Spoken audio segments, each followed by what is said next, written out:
Happy New Year, everyone. Looks like there's a bit of a delay on YouTube. And if you can see behind me, discus are getting fed now. Got an automatic feeder from Aquarium Co-op. So they usually compete with the Pleco that's coming out of the PVC pipe right now. Not sure if you guys can see that yet.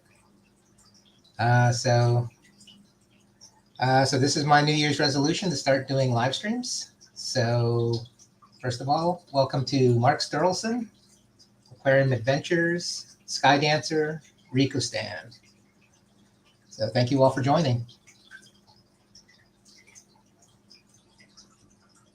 And see, I don't know what else to talk about other than Happy New Year. I did look at the Aquashella site. There is a new page for Orlando. It says Orlando 2023 coming soon. But if I look at Dallas or Chicago, they still look very much the same. Oh, thanks, Rico, on the audio video check.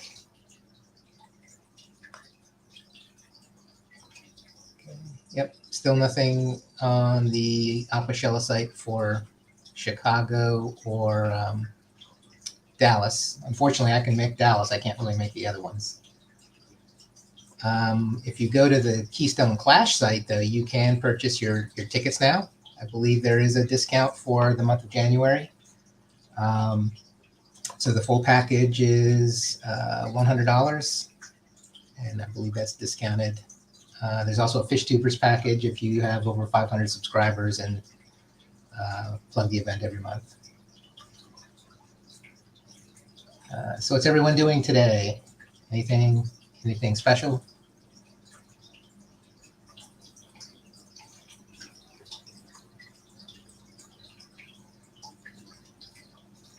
And so I don't know if you've probably seen this on a few of the streams. I actually made the stand myself.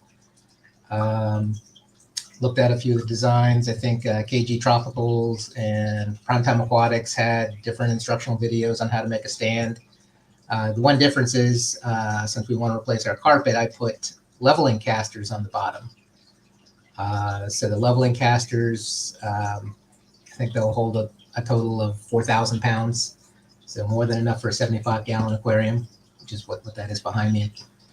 I decided to go with a bare bottom, but I'm beginning to rethink that. I think maybe I'll start putting some sand in there, but I need to move the Pleco somewhere else. So I'm either going to get a pond in the garage, the Pleco and some other fish, or try to rehome them somewhere else. The Pleco came from Petco or PetSmart. Really tiny at the time. I had no idea they would get that big. He's about 8 or 9 years old. He was about 3 or 4 inches long a year ago. And then as soon as I put him in the discus tank and started feeding them 3 or 4 times a day, he started eating 3 or 4 times a day. So he's now a good 8 or 9 inches long. But he has learned to chase the discus away when the automatic feeder goes off. And it's an Aquarium Co-op feeder. It's been working really well. I've got 2 of those. I've got another one on my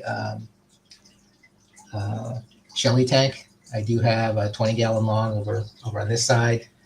I was hoping to do a 2-camera setup today, but I found out I do have to upgrade my StreamYard in order to do that. So I'll do that for the next video.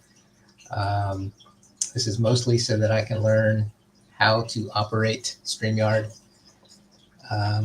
It's actually fairly simple, but then when I tried to add the second camera, it did say I needed to have a professional subscription instead. Looks fairly reasonable, so I'll definitely sign up later today. As far as the rest of the setup, I do have a Hydralite. It does have a timer built in, which I don't really like. I prefer using the Wi-Fi timers like from Casa. But it's worked well. I can set it up fairly easy. I've got two of those. I've got another one on the 20 long. The rest of the ones I'm using are night crews. I do have a lot of smaller tanks, and I've got some videos on those. I'll do a few more videos. I have a few that I've been gradually adding content, like how do I add a background. I do have a background on my 20-gallon long, so it's a black electrostatic, like a window film. And I do have a white one that I'm going to use for a discus breeding tank. I have a few tanks sitting in the closet waiting for a new rack to be built. So I'll be doing that at some point. And if you see behind me, it looks like the pleco is picking up all the food. He's behind the very, very small piece of driftwood I have in that tank. Unfortunately, I had some driftwood from Rico from the Keystone Clash last year, but it's still sitting in Pennsylvania. I didn't have anything large enough to bring it back in, but I'll get it back here soon. I do have an ink bird on this aquarium. I do have 2 ink birds, and total of 9 tanks, but the ink birds are on the tanks where I don't want to lose those fish at all. So the discus tank and the Shelly tank, they both have ink birds. And it's good insurance. If that heater ever locks on, I don't want to cook the fish. That pleco got pretty large. I used to have various, what do you call those things? The pleco caves. Some of them were pretty small. And then I got the largest one you could get, at least the one largest that I could find at an Aquashella. And after about 2 or 3 months, he grew too big for that. He could barely fit in. So that is a 3-inch PVC with a cap. And I've got these little suction cups that I super glued on the side to hold it to the side of the tank. Otherwise, he'd be knocking that thing all over, or it'll be floating on the surface. But if I ever need to take him out, I can just pull out the cave while he's in it. It's the easiest way to get him out of that tank. And let's see what else.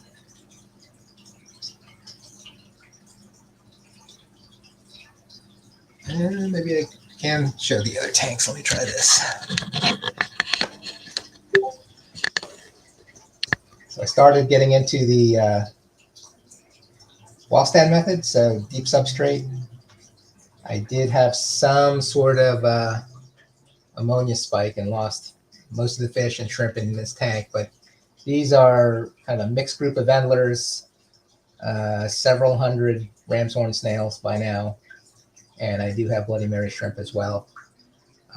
But this started with just a few packs of the plants, and they're growing out and spreading. That Amazon sword that's far too large for the aquarium now, that was probably only 1 inch or 2 tall at the time. It just exploded in size after I got it in there. And then the Java moss, that was just a small ball underneath that piece of driftwood in there, and I've got to start trimming that back. But it does have a small filter in the back, and that works generally pretty well. Just when the bio load spiked, I had a huge problem.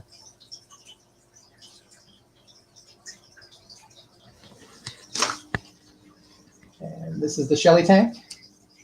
It's a 20-gallon long. I do have 2 heaters in here rather than 1. Far too many Shellys. So these are Neolamprologus multifasciatus. I bought a couple packs of the escargot shells. This is about 1.5 packs in there, but they've buried a good number of them. And I started getting babies within 2 weeks. But I'm going to start putting these probably on Vivi. I just need to wait for the temperature to go up a little bit more, and then I'll start selling these or giving them away, in fact. So I gave a bunch of them to Vibes when he wanted to start his Shelly tank. So if anyone lives in the Austin area and wants some shell dwellers, just let me know. Let me see if I can get to the other tank. So this is kind of the, looks like my camera stopped.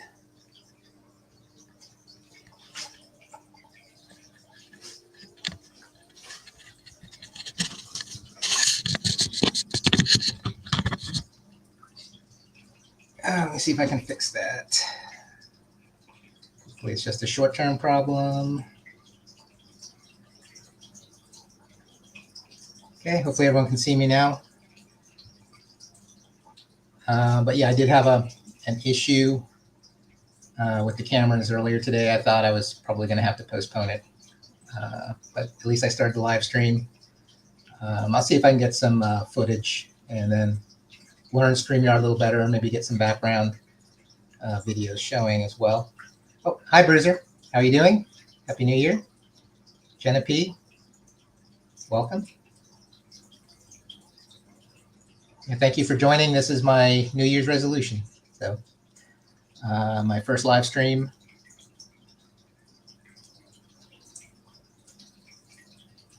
So is everybody going to the Keystone Clash this year? Hopefully I'll get a chance to see everyone. Mark, I can't remember where you live in Australia. I've been there before. I've been to New South Wales. Had to work in Sydney for about 3 weeks. Only had about 1 day off.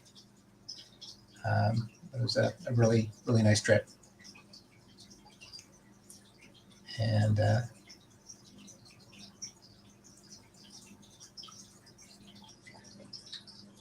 so luckily I do have 2 cameras. So if something happened to my good camera, so hopefully everyone can see me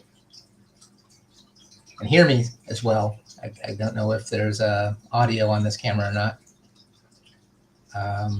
But for some reason, the other camera is locked up twice on me today. Took a reboot to fix that. Oh, thanks, Rico. And Aquarium Adventures.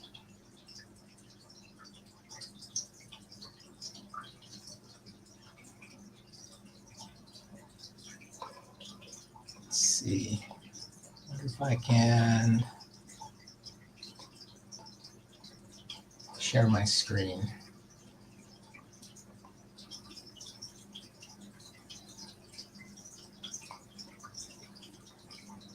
Let's try that one. Oh, that's nice.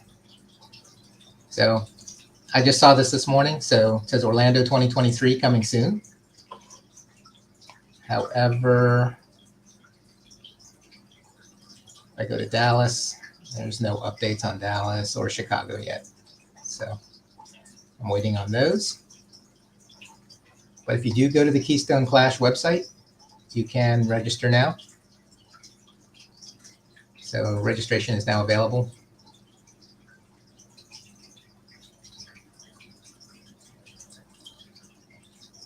Oh, no, I understand completely, Mark. It's a long way.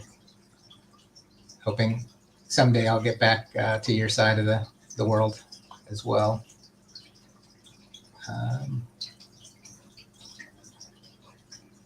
So let's see. You can see the speakers. Andres Tank.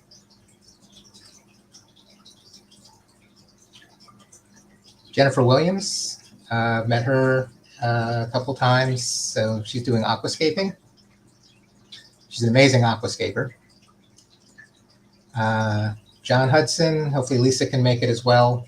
I know that she tends to take care of the business while when he's traveling. Yeah, Jason Adams is another speaker. Dan from Dan's Fish.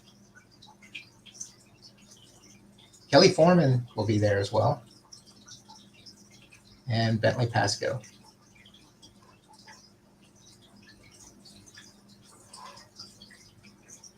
Let's see if I can switch it back. Okay.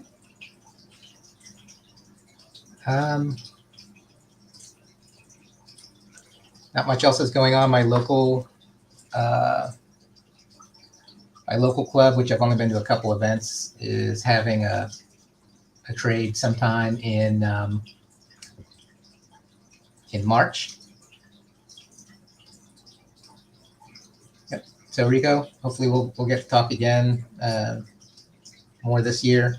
Definitely look forward to seeing you at the Keystone Clash.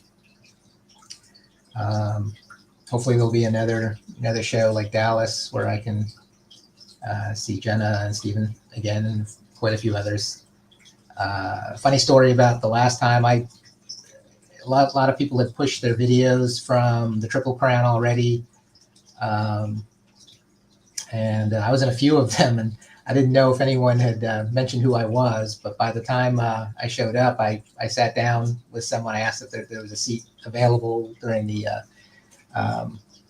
opening meet and greet, and it turned out to be Skull Aquatics, and he said, "You must be Chris George." So he recognized me from the videos. So that was kind of funny, a little surprising though. But no, yeah, Curtis was good. Hung around with him, and as well as Vibes. Another funny fact from 2022, at the Keystone Clash at the banquet, sat down. Person next to me asked where I was from. I said Austin, Texas, and he said no, it was Vibes, and he lives in Austin as well. So we've hung out a few times. New local Austin as well, Michael. They've done live streams from a local coffee bar and microbrewery in South Austin. So I've been on a couple of their streams, and then I've done the game nights with Misfit. So it's I was a little worried at first about coming online and speaking live to folks, but it's not bad.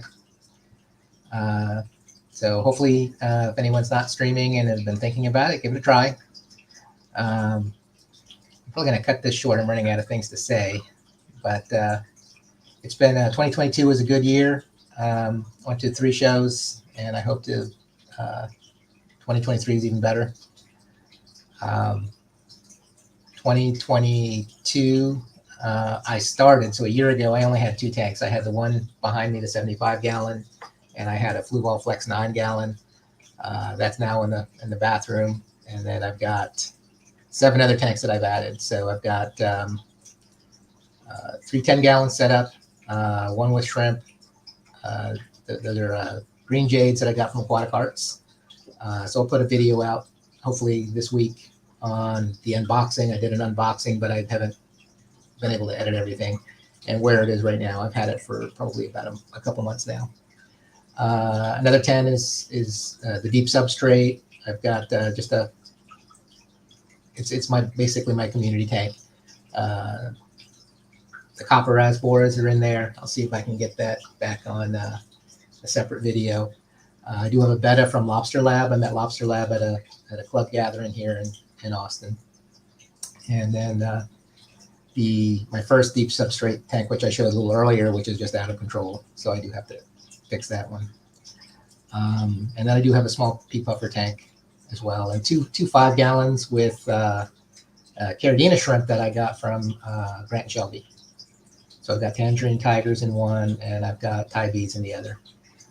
But I did start finding shrimplets in my Thai bee tank, and I do have some smaller shrimp. I haven't seen shrimplets, but I am seeing smaller shrimp show up now in the tangerine tiger tank. So they are breeding. They are doing well. The tangerine tigers, I just use the dechlorinated water.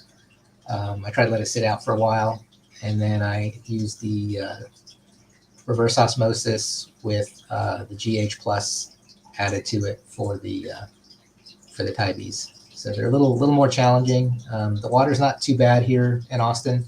It's a little on the hard side, but pH is about 7.5 to 8, so it's not too bad. Hi, Daniel. Welcome to my stream. And so my next project, I did get a miter saw for Christmas. So I've got to clear out a section of the garage. I need to fix or modify the garage doors. So I've got to put a new a sealer on the bottom, and I found some ways to seal it around the sides. Basically, if I can fix that, then I should be able to keep shrimp and most fish in that in the garage. So I'm going to build some racks and see what I can do there. Probably mostly 10 gallons. I do have two 20-gallon highs that aren't set up yet, but I'm planning to set those up there. I do have some blue diamond discus. I haven't talked about those too much, but the discus behind me are Stenker. So I got those from Discus Hans back in September 2021. The good news, I mean, they were my dream fish. I was thinking of getting back in the hobby. I just got rid of a 72-gallon bow front tank that had broken. The brace had broken about 5 or 6 years before. I'd been traveling a lot, so it had been neglected. And the only survivor is that pleco. And he was really small. He's not small anymore. Hey, Eduardo.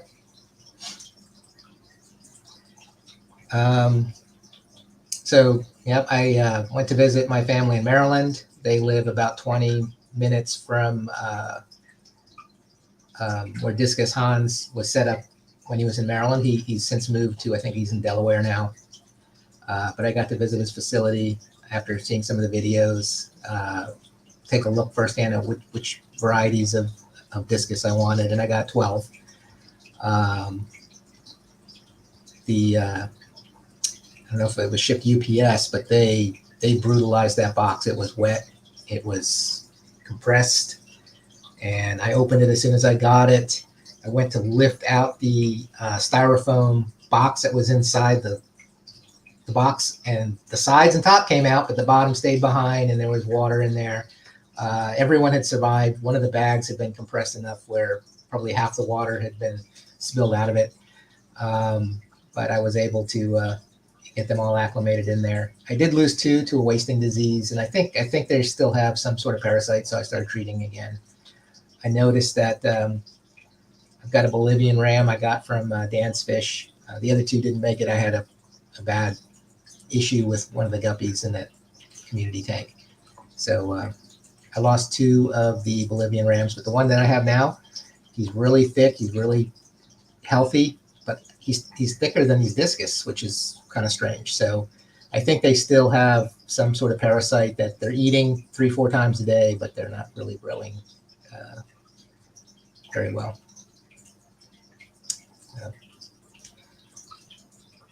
So hopefully I'll get my cameras fixed. I'll update my StreamYard. I was hoping to get my green screen set up behind me and have some B-roll running. So I'll see if I can find a good slot to do a regular live stream. And I'm going to call it a little short, running out of things to say. But it's things are going well. I'm looking forward to the rest of 2023. And Happy New Year, everyone. I look forward to seeing you all at one of the shows, hopefully. And Mark, someday I hope to make it to your side of the world. And we'll talk soon. Bye, everyone.